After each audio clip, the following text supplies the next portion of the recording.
Bonjour les amis et bienvenue dans cette nouvelle vidéo de Histoire de maillot.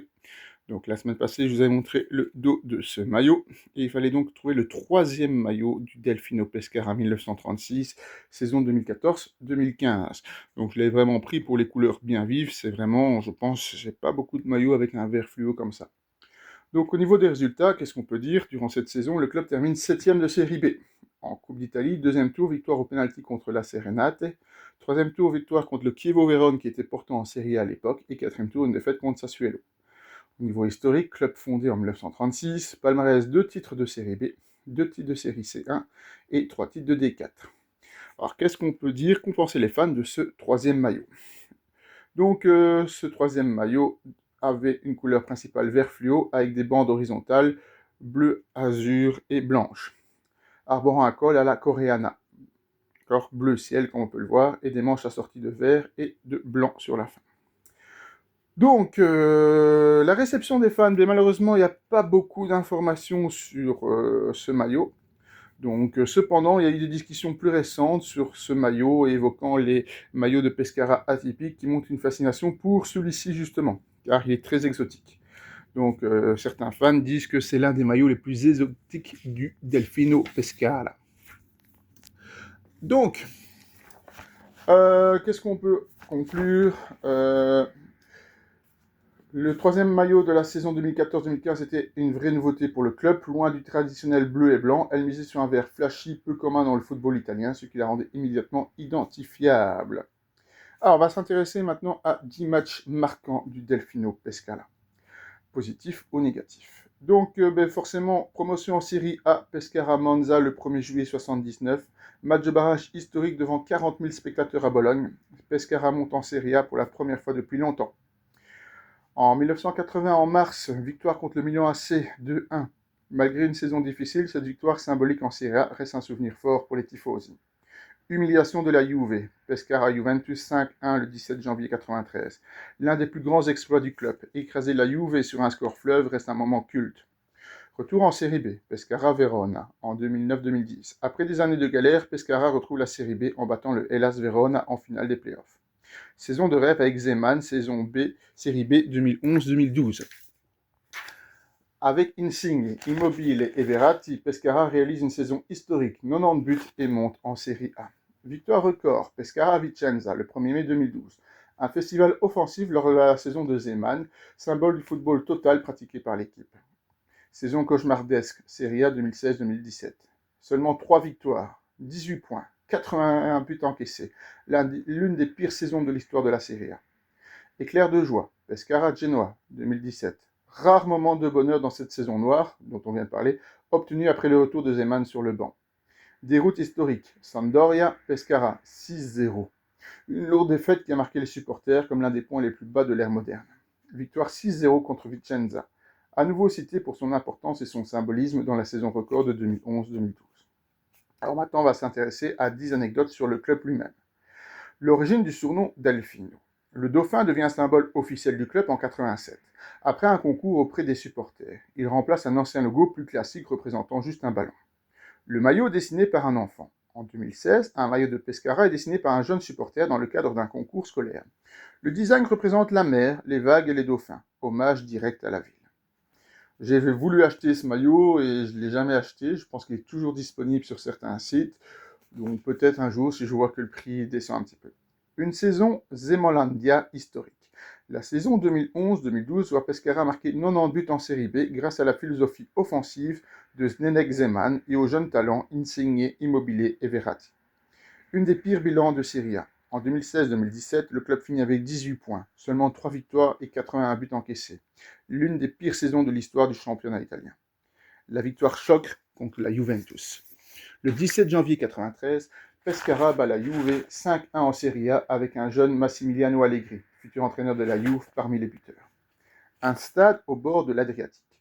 Le Stadio Adriatico, inauguré en 1955, est connu pour sa vue unique sur la mer et son architecture de style rationaliste italien. Une mascotte en direct des plages. La mascotte officielle, un dauphin géant, est souvent aperçue lors des matchs, mais aussi sur la plage de Pescara pendant l'été, créant une atmosphère festive autour du club. Pescara, club formateur de champions. Marco Verratti, Lorenzo Insigne et Ciro Immobile ont tous été révélés par le club lors de la saison 2011-2012. Ils deviendront champions d'Europe en 2021 avec l'Italie notamment. Le maillot rétro hommage à Vincenzo Zucchini. Lors de la saison 2014-2015, le maillot extérieur rend hommage à Zucchini, joueur emblématique des années 70, avec un design inspiré de cette époque.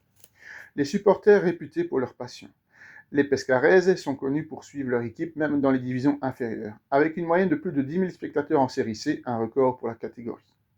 Alors on va s'intéresser maintenant à 10 anecdotes sur les maillots de Pescara. Le maillot spécial arc-en-ciel conçu par un enfant. En pleine pandémie du Covid-19, Pescara organise un concours pour les jeunes fans. Le design gagnant, réalisé par Luigi D'Agostino, 6 ans, représente un dauphin, un ballon, la mer et un arc-en-ciel, symbolisant l'espoir. Le maillot est produit par Airea et attire l'attention mondiale.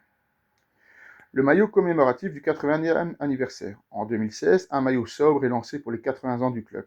Blanc, col lacé, une rayure bleu-blanc sur une manche et sous le logo une touche nostalgique élégante. Le maillot Mash-Up 10 ans d'Airea.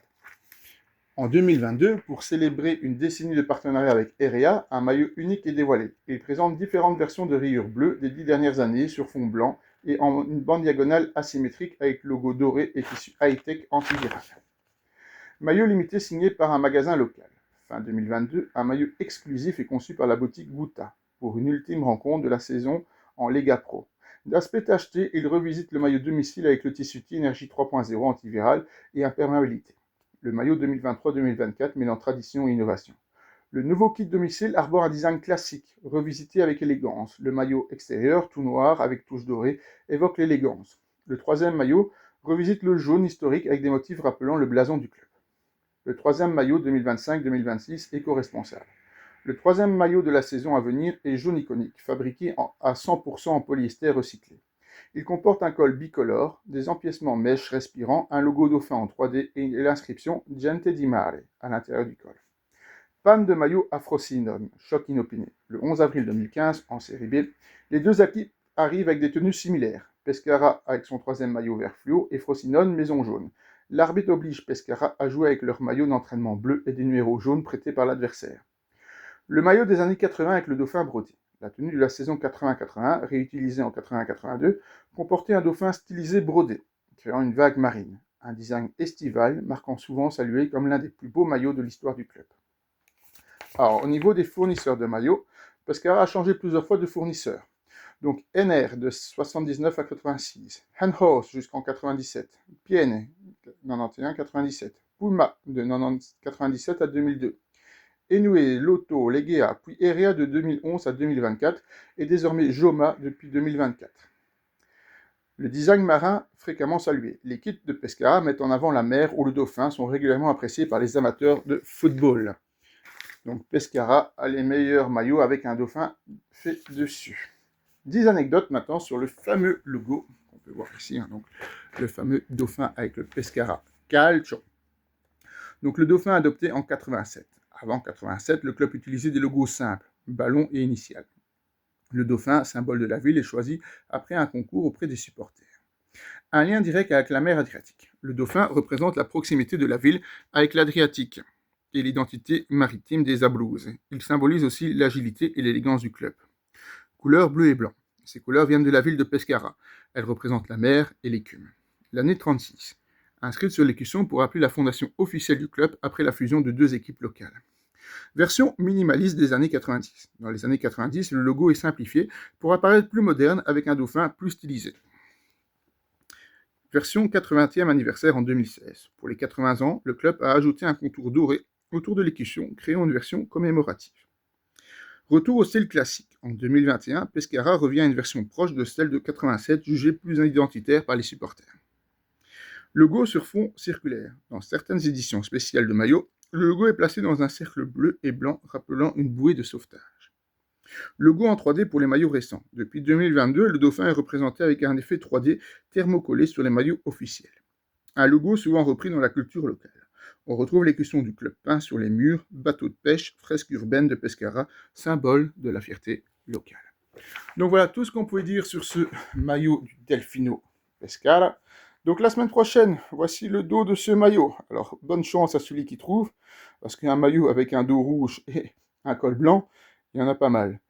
Voilà, à la semaine prochaine pour de nouvelles histoires de maillots.